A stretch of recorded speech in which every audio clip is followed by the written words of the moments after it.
Good afternoon, everyone, and welcome. Before we begin, we would like to acknowledge that we are gathered today on the traditional lands of the four nations which make up Maskwacis: Ermineskin Cree Nation, Sampson Cree Nation, Louis Bull Tribe, and Montana First Nation. We would also like to acknowledge we are on Treaty 6 territory. First Nations peoples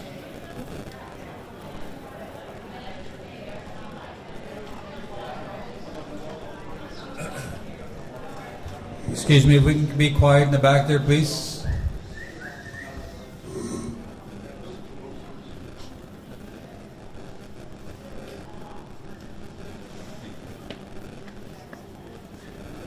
First Nations peoples have marked this territory since time immemorial, including the Cree, Dene, Saulteaux, Anishinaabe, Nakota Sioux, and Blackfoot peoples. We also acknowledge this as the Métis homeland and the home of the largest population of Inuit south of the 60th parallel. Hello, and welcome to our distinguished panelists and to the local, national, and international journalists with us today. We hope you've had a moment to read through and take to heart the trauma-informed practices and information that have been provided to you in the Media Guidelines document. This will help guide your questions and inform your reporting during the paper visits.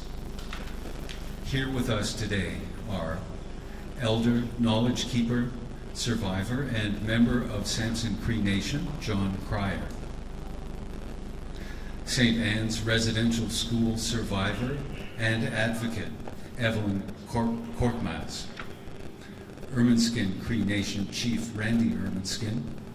Sampson Cree Nation Chief Vernon Saddleback, Louis Bull Tribe Chief Desmond Bull, Grand Chief George Arkan Jr. of Treaty 6 and Chief of Alexander First Nation, Alexis Nakota Sioux Nation Chief Tony Alexis, Frog Lake First Nation Chief Greg Desjardins. After making their statements, the chiefs and survivors will be available for some questions. Questions will be limited to one per media organization. Microphones will be brought to you when you have a question. We have one for each side of the room. Please raise your hand and get the attention of our attentive microphone carriers. As time is limited, there may not be an opportunity to get everyone. However, this event is being recorded, and a link to that recording will be sent with statements and a media kit after the event. Now, a friendly reminder to please set all of your mobile devices to silent mode. And we will begin with a statement from Chief Randy Ermineskin.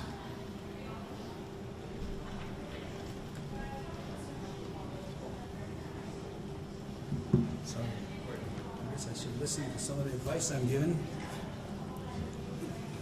Tansea, naskum taga kio pe tagote que spesita skoeko gagi pe so maxit. Wa wasenam siga sam. Ai wa tanta pe mositano mnigo ka oga petogo ita me wino ta pe vista caponesta mat. Igual, tane mustaha meuga pesta manos. Igual, kamemo ya kakio. Igual kamska mapisno giwe teo ga peotia. Kagwita ko ta vista gapska wa tgita tsek. Kiano meuga sataske hota ga kagwe soga ma questo kamska kiwe temi asnigo temigan. Good morning, good afternoon, everybody. Sorry, my name is Chief Randy Ermineskin from the Ermineskin Cree Nation, and my Cree name is Wawasenam, and it means he who throws the light. I'm honored. One thing I want to mention, if you've seen the sign at the arena where, as one of the former commissioners, a member of our nation here in Ermineskin, Chief Willie Littlechild, mentioned that to us the other day that some chose not to be called survivors, but some chose to be called thrivers. So I'm one of them. So I'm so happy. But I feel just after today, the strength of our people. I was emotional up there. As soon as I got up there, facing the people that came to hear an apology, my heart broke for just a pain for a little while in that moment. It was just a sense because I was sharing with my friends that came to visit last night that I sat there in memory of my late brother, Brian, who took his life when he was 17 years old in 1969. He attended the school here, and he just said, you'll never see me again. This is the last time you're going to see me. And sure enough, he did what he did. And I always think about that. He was only 17 years old, 1969. I always think back, what kind of a life would, I'm sure he'd be a prominent member of our nation. But we remember, and I sat there thinking about my parents, my mom and dad, my brothers have gone on. They went to school. They left this world without telling their story. So that's something that really was remarkable for me because it was significant for me, I'll say, because it's I was, like I said, that's all I could picture going back and forth. And some of my former classmates that they're, like I said before, for some of you, about 80% of my former classmates are in their graves. I don't know what it is about that age group, but it happened. Something happened, and I promised them that I would be their voice. I promised them that I would go out there and tell us the truth. You know, it's about truth, justice, healing, reconciliation. But one thing that Willie talked about today is hope. We have to bring and encourage hope to our communities, and I think that's important for us. I don't know why I'm turning page. I'm not even reading the notes, but I'm so happy that all of you are here, and I'm just encouraged that our nation here has been in grief, and not many nations across North America that have been grieving because of the residential schools. And we have an opportunity and an obligation now, same with you as the media, to go out there and tell a story, the truth of what happened. And now we continue on with that journey. Ermineskin was one of the largest residential schools in Canada. I was reminded, in 1969, I stepped into the gym that's just behind me in the south. I came full circle. I attended the school here, and I always said to myself, I'm going to be a better teacher than these guys. I had a dream to be a teacher. I was getting tired of getting my ears pulled and slapped, and I was told I was never get anywhere, never accomplish anything. 3 degrees later, I'm going to have my doctorate. I'm going to be here, and I'm just but I came and eventually taught at the school here. I became a phys ed teacher, and so when I was waiting for the Pope at the old residential school site, I could picture my first year in school. And halfway through in wintertime, we had to move to a new school. They tore that place down. But just the summer before I started school, they took the electric fence down. So that's the truth. So we think about that. Truth, justice, healing. Those are some of the things that I have to, as building blocks for my own life, I have to confront and figure out a way forward, and continue to pray for our former leaders and continue to pray for our former members that we are representing here. We have an opportunity to do something, say something, but also take action on some of the things that we need to do. And as media, you have an opportunity to tell the truth as well. So I want to support everybody here. I'm thanking the chiefs that came to support, and even the visiting chiefs, and also members from the U.S. that are here that acknowledge that they weren't recognized in the U.S. as having some of the residential schools in their areas and their communities and their nations. We think about them, and we have to encourage them.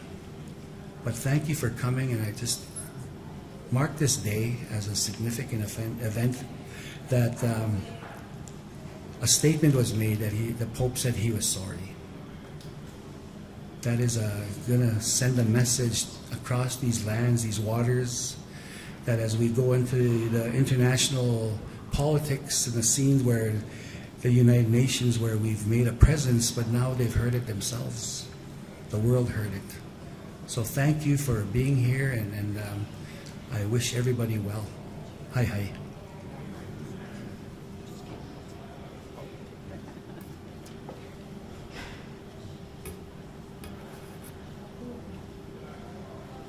And we will now hear from Samson Cree Nation Chief Vernon Saddleback.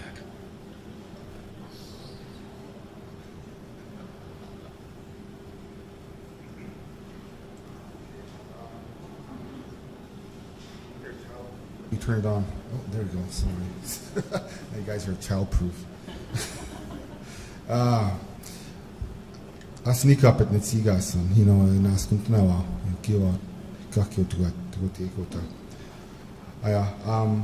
Vernon Saddleback, Chief of Samson Cree Nation. I think thank you, Chief Urbanskin. I had always told Chief Urbanskin when it was announced that His Holiness was coming to our community here to come and apologize. I told him from the get-go that I was just here to support Urbanskin Cree Nation. They're our neighbor community. My mother's family comes from Urbanskin.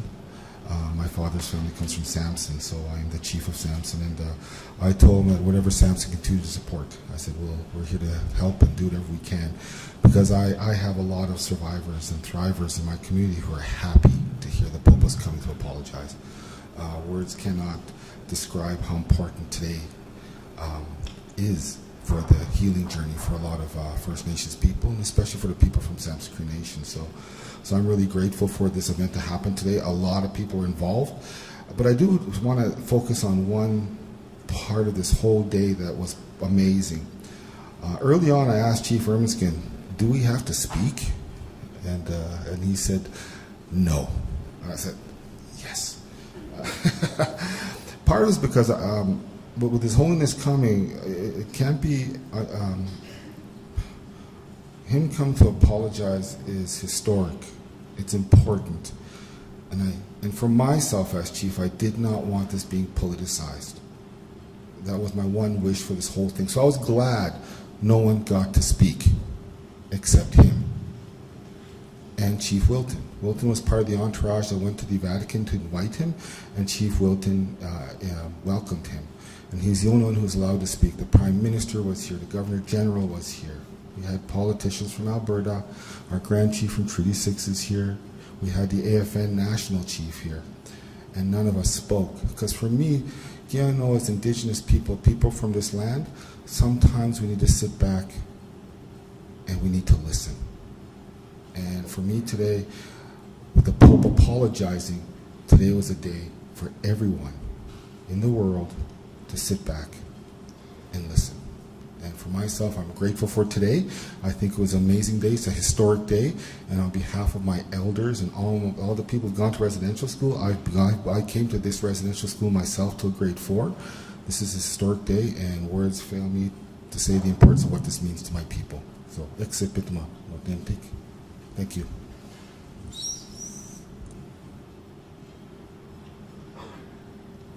We will now hear from Louis Bull Tribe Chief Desmond Bull.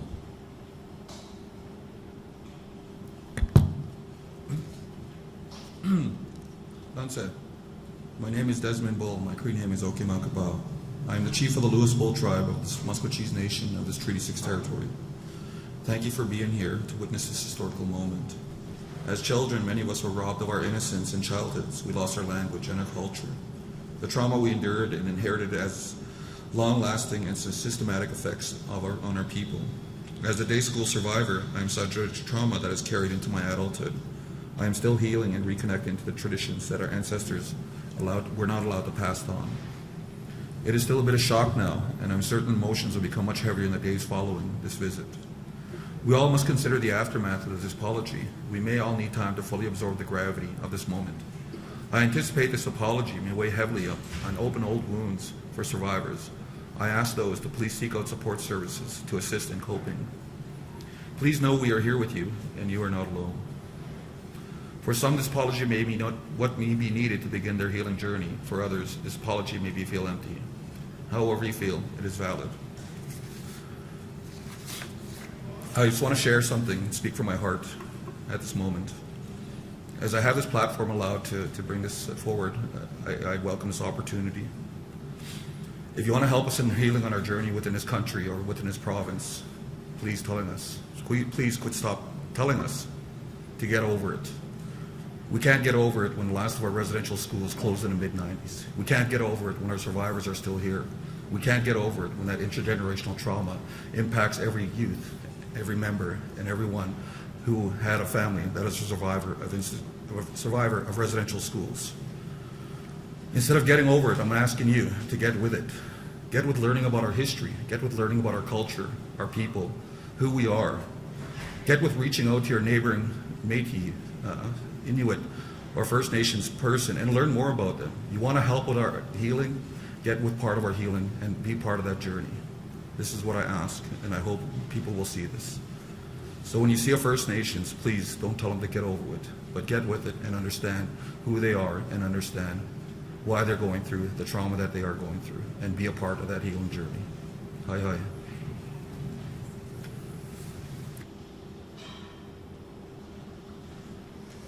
And now Grand Chief George Arcan Jr. of Treaty 6 and Chief of Alexander First Nation. That's it. My name is George Arcan Jr. I'm the Chief of the Alexander First Nation and Grand Chief of the Confederacy of Treaty 6. Thank you, Chief Erminskin, Chief Saddleback, Chief Bull, Chief Standing on the Road, for welcoming our guests from across the world, and more importantly, honoring our survivors by hosting this historic event. I would like to acknowledge our survivors, those seated at this table, the ones who were able to witness the apology in person today, those who are at home, and those who did not survive. What you endured in these institutions is unspeakable. I will never forget. We all must never forget. Know that you are loved, and I will do everything I can to advocate for the supports for you and our people. I hope the apology today was meaningful and help each person in their own way, in whatever way you were seeking. I hope you felt that today. I think today we learned that the church has a ways to go. Turning that big ship is going to be a challenge. Using old analogies, moving the goalposts is a bigger challenge. In order for us to score and move our process, we need to move the goalposts. Sometimes I believe Indigenous people are too forgiving. We accept that because that's how we were brought up. We welcome people into our homes because that's what our parents taught us. Sometimes we don't question things. In residential schools, our people were taught not to question authority and to be ashamed of who we are, to be quiet and be grateful of the opportunity to be more civilized by assimilating, not just by residential schools, but by numerous government policies and systems that were put in place to keep us down, to get rid of us. You can imagine, I hope, why I feel there needs to be justice. The wrongs of the past need to be righted. I see Pope Francis's apology today as only a first step in the Church making amends towards our people. After meeting with the Pope and hearing his words today, I believe there's a path forward together. There's a lot of work to be done. The system within the Church needs to be unlearned. Their ways of patronizing our people and repair the relationships by looking to us as partners. I have faith this can be done. I know it can be done.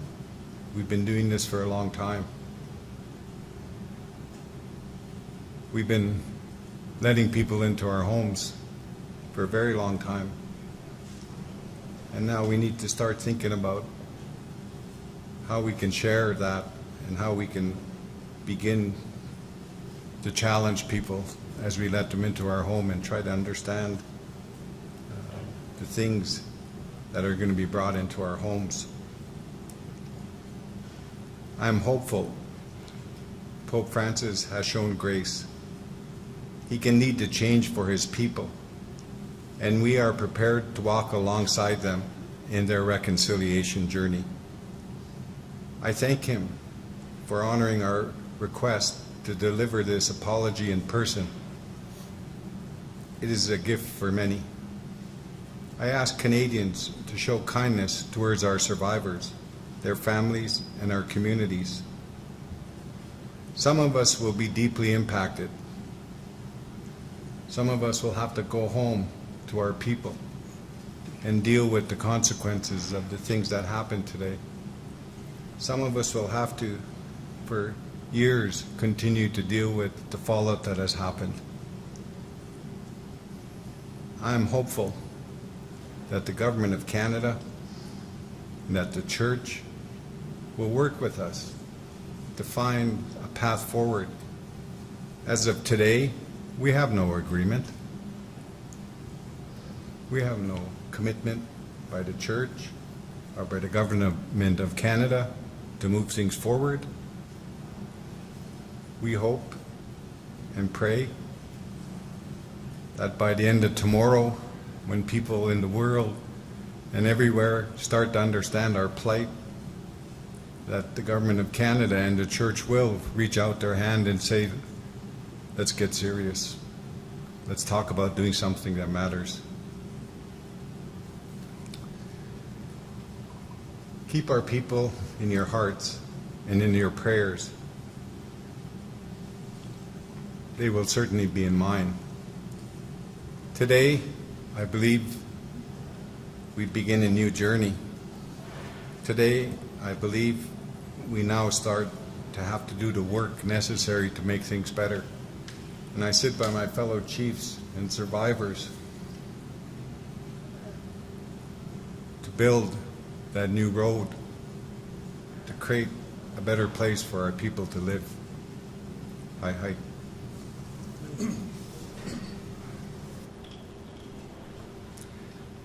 We'll now hear from Alexis Nakota Sioux Nation Chief Tony Alexis.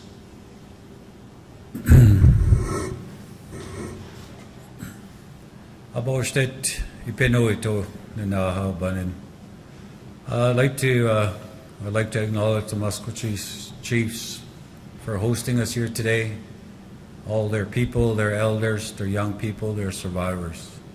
We hold them up today for taking on this responsibility to look after this apology that was made here on Treaty 6 land. It's important for us to acknowledge that the harms that happen here on this land, the apology was given here on this land. That's really important to recognize. You know, we stand with the survivors, we think about them. And then we also remember the children and the grandchildren of the survivors who have passed. For them, as we approach this day, there was a sense of hope that this apology will bring healing to them immediately. It's unfortunate that that cannot happen. Pope Francis apologized, and for some of the people that we know in the audience who speak Spanish, what I heard was that when he said, "I'm sorry" in Spanish, it had more meaning. And that's just like us when we speak in our own language. It has more meaning, it has more depth, it has more content. And so, unfortunately, we couldn't understand that language, and we tried to utilize the English language to comprehend what really happened here today. And so there's a lot, of hope that people brought here. And as soon as the apology started, people were triggered immediately. You could see it in the audience. You could see it and you could hear it from different messages we were getting as we were sitting there, that it triggered an opening of a wound again. And this wound that has been opened again, we can't just leave it like that. We really have to take the steps to make sure that we help heal and recover our people. And we are doing that on our own as Native people. But the partners that are participating in this, the people who help cause this through policy or through their own hand, which is the church and the government, they too need to step up to this. You can't just say, I'm sorry, and walk away. There has to be effort, there has to be work, and more meaningful action behind it. There was a call for an investigation.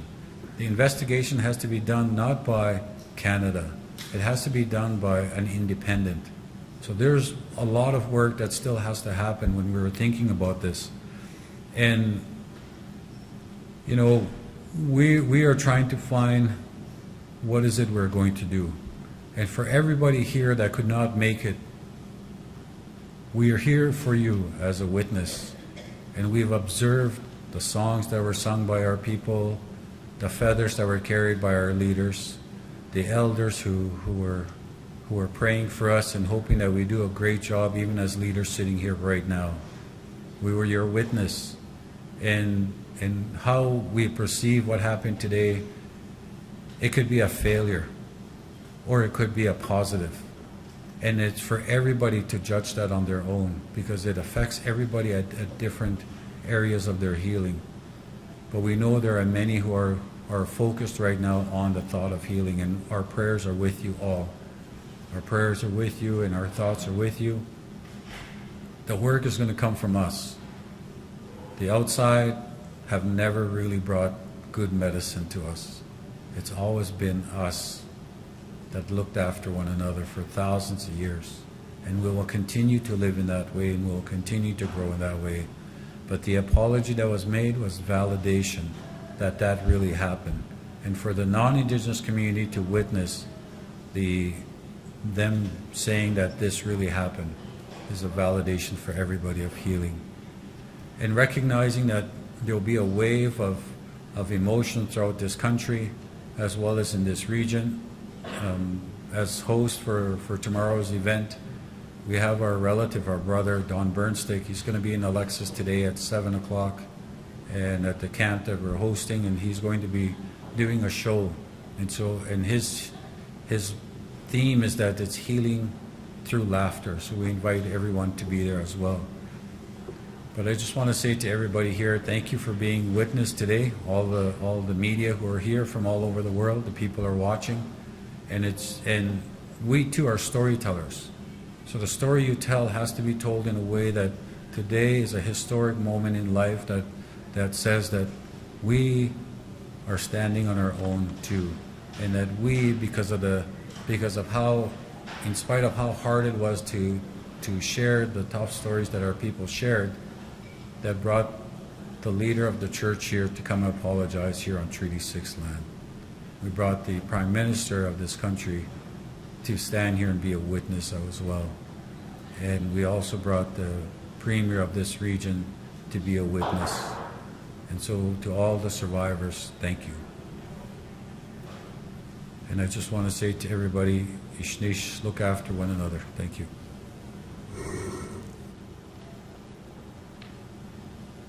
And now we will hear from Frog Lake First Nation Chief Greg Desjardins.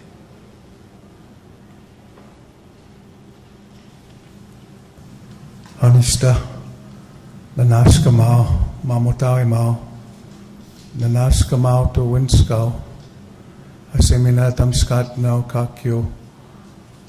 I said, I'm thankful to the Creator for today, that He allowed us to get up.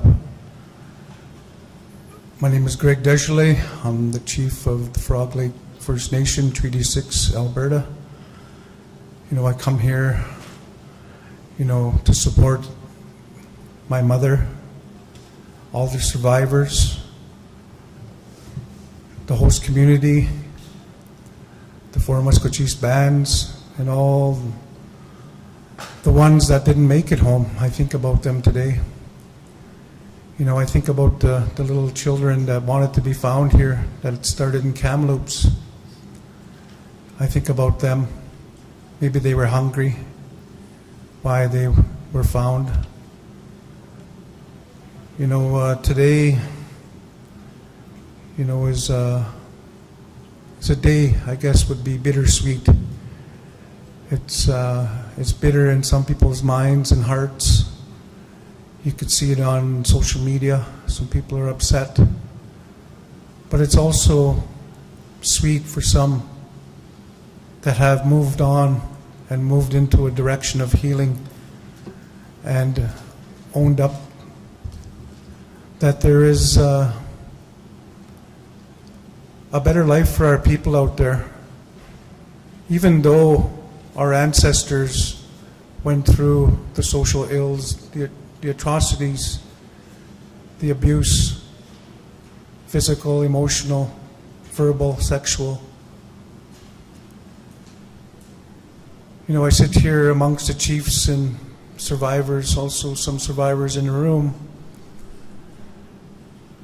But this apology, we could take it, accept it, and move forward the best we know how, or we can be stuck. I want to encourage the survivors to move forward in a good way. Because we are the products of these survivors. Some call them thrivers. They're the drivers as well that are going to help change the landscape for our children and grandchildren. I felt the apology to be sincere. I felt the Pope really, did some homework. He dug in and made it as meaningful as he can. The language is the barrier. But he gets to speak his language, where today I can't speak mine. And that's what we have lost. But I want to thank those that got us to today, those that kept on going, those that hung on to their children and didn't give them to the system. The child welfare is the modern day residential school today. The jail system, where our brothers and sisters, why can't the government and the Vatican work with us and build some nice facilities to heal our families? Where we lost our parenting skills as well. But I too, I'm an optimist. I believe that there's hope for our people. Our people come a long ways just by using their hands, their heart, their mind, their work ethic. So I just want to thank each and every one of you for being here and for listening to us as we are part of history today. And in closing, I had to learn about the Vatican flag yesterday real quick because it intrigued me. There was 2 keys on that flag. And the individual from the Vatican said, it's in the Bible. Those are the 2 keys to heaven. So what I'm hoping here today is the Pope brought our key as First Nations people to heal. To heal, to have a better life, to prosper. Like I said before, First Nations were never part of the problem here on Turtle Island. Our kindness, once again, was taken advantage of. But that's a teaching for our children, to be kind, to greet each other in a good way, to love, to respect each other. And we can learn off our children. And they're the ones that will help us break the generational trauma. So with that, Nista, I'm thankful for today, thankful to the Creator, things happen for a reason. And let's learn to coexist the way it's supposed to be. I think about my relatives, my friends, and my families that are lost in addiction. They call them homelessness. And some of them have names for them as they stagger down these back alleys in these little towns. But them too are human beings. We pray for them today and we think about them. We are different shades of skin on the outside, but we're in this inside, we're the same. Remember that. We are all God's children. So with that, thank you for coming. We thank everybody for today, the hosts, the elders, the drummers, the Escapios that helped the best they could. And we need to move forward one day at a time in harmony. Thank you. And now we will hear from Elder, Knowledge Keeper, and Survivor, as well as member of Samson Cree Nation, John Cryer.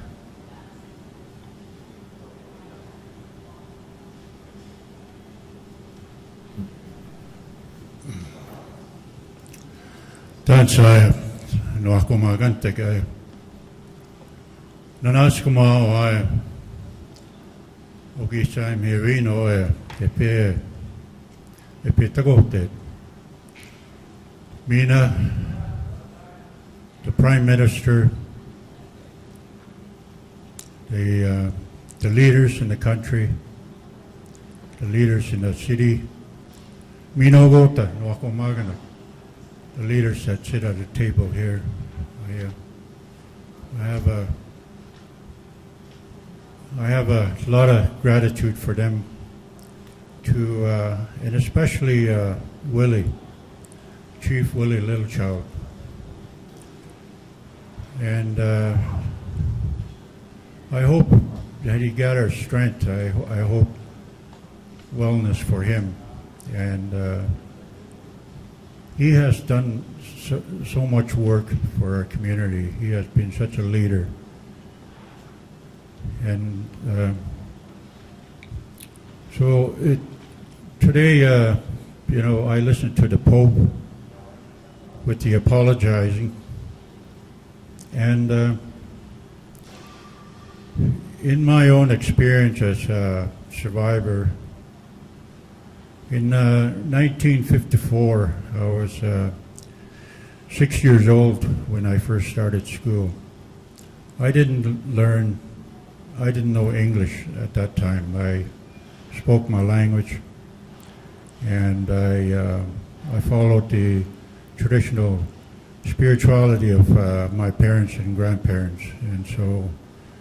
And when we were taught English, when we were taught the Bible, that I understood, and I heard that the language that we were speaking was not allowed, and what belief that we had in spirituality was the superstition, was the work of the devil. And in a way, a lot of us, we had to change. We had to believe that because we saw the abuse that happened. I saw little naive children wanting to please adults, being physically beaten because they couldn't help it but speak their language. They didn't know the English language. And so it was beaten into us. And when I think about it now, the kids were taken away from the parents, and where we have the arbor, there was a big open field there, and all there was just a wagon road, and there wasn't a road that went through, just an old wagon trail. But we used to see some parents come and camp, set up a tent just on the other side of the fence so their children could see them, even though they weren't allowed to come into the grounds, and the kids weren't allowed to go across the fence. So they would wave at them. And so so I think, you know, the reality of, you know, what happened a long time ago is it's hard to talk about. And so many people, I believe in my own age or what we have experienced, we don't like to, I mean, we just shut down. We don't like to talk about it because sometimes it's hard when some people are wanting to be convinced that, you know, those times were bad, you know, and sometimes you just, you know, shake the head and say, you know, it's just hard to explain. What I feel, my own observation after all these years now, is that I believe that the most important aspect of who we are as a people, the spiritual part of us,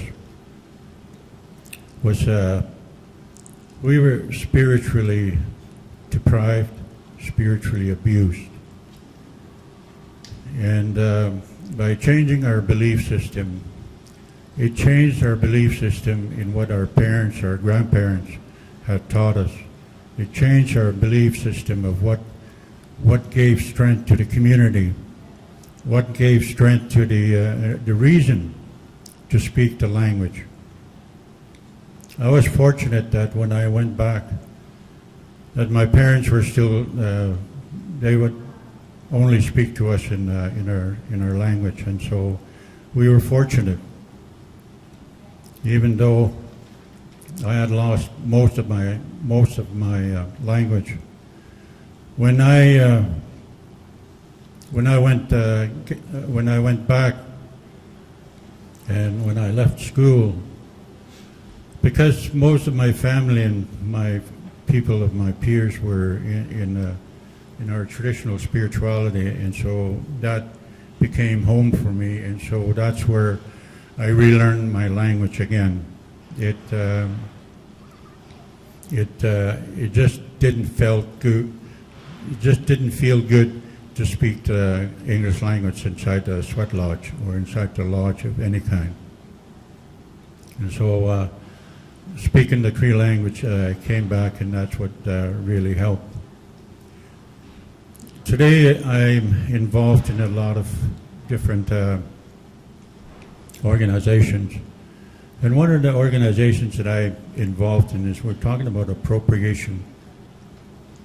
And I believe now what happened is that, you know, we use the word white people. And, you know, for me, I say quote unquote white, because there really isn't any nation that I know of, any country that I know of that's called white. You know,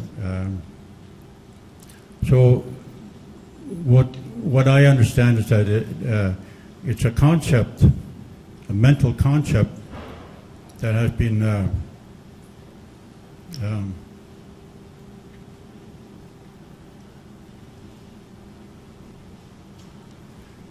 it's a mental concept of superiority of the descendants of European, based on skin color, that says that they're superior to the people, to the brown-skinned, red-skinned people in this continent or any other place.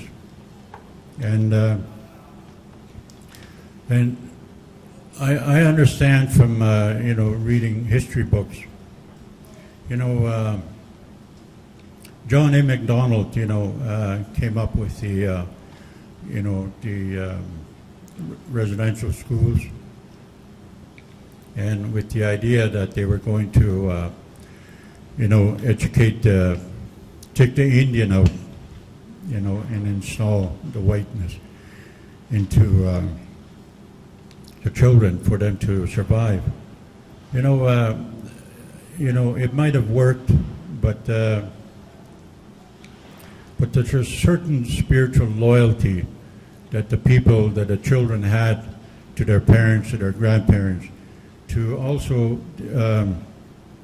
a certain spiritual energy of saying who I am, Nia Nehio, Nia Nehio, and I cannot say I am a white man. I can only say Nia Nehio. I am a Plains Cree. And when I say that, I acknowledge my parents, my grandparents, all the people in my history, all the people in our history. We have survived on this land for, thousands of years. We are of this land. And when the settlers moved into the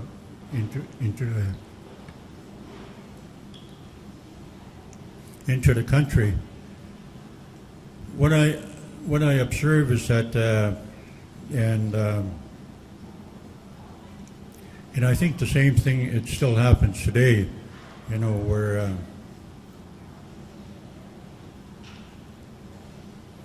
we demonize, a certain country, and then we bomb the heck out of it, and we don't have to feel guilty. Our people were demonized on this land. We were called savages. We were inferior to the superiority of white, and so it was okay to take the land. It was okay to put us in residential school. It was okay to push us into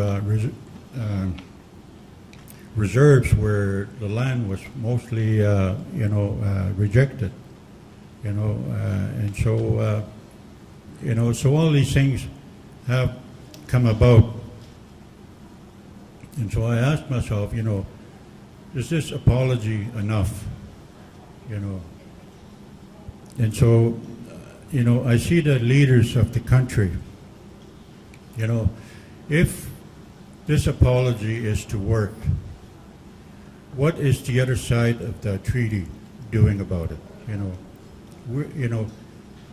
We're all, beneficiaries of the treaty. We benefited, as best as our leaders could negotiate from the treaty. But we lost a huge amount because our leaders were naive that our land could be just taken away like that. And so what I understand now, from this apology is that 50 years from now, what is this going to look like in relationship? 100 years from now, it's been 500 years since the settlers arrived, and here we are. 500 years from now, what is it going to look like? So my belief is that this is a huge opportunity.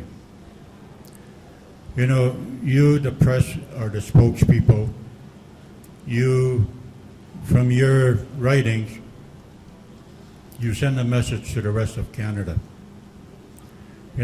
What does the rest of Canada need to hear from this apology? What's happened in our community? We are emerging. Our people are, just from necessity in recognizing enough.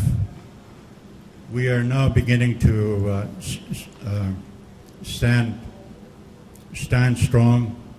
We are beginning to heal with each other. We are beginning to heal from these wounds. And my thought on that is that we are much greater than the physical abuse, than the sexual abuse, the mental, spiritual abuse that we have experienced. We are much greater than that. And we are beginning to, we begin to see it in the children and the youth who are now graduating. And so the time, I believe, is changing, and so, as the people get stronger, we want to bring the men out of the prison. We want to bring the women out of prison. We want to bring the children home from foster homes. And so we believe and we know that we can do this work. And it's always been with us but we have never had that control.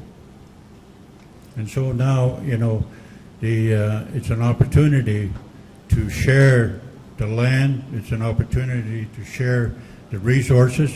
It's an opportunity to share so that Indigenous people can walk the streets and feel safe. Indigenous people can walk in town and feel included, not harassed by the police or identified as vagrants.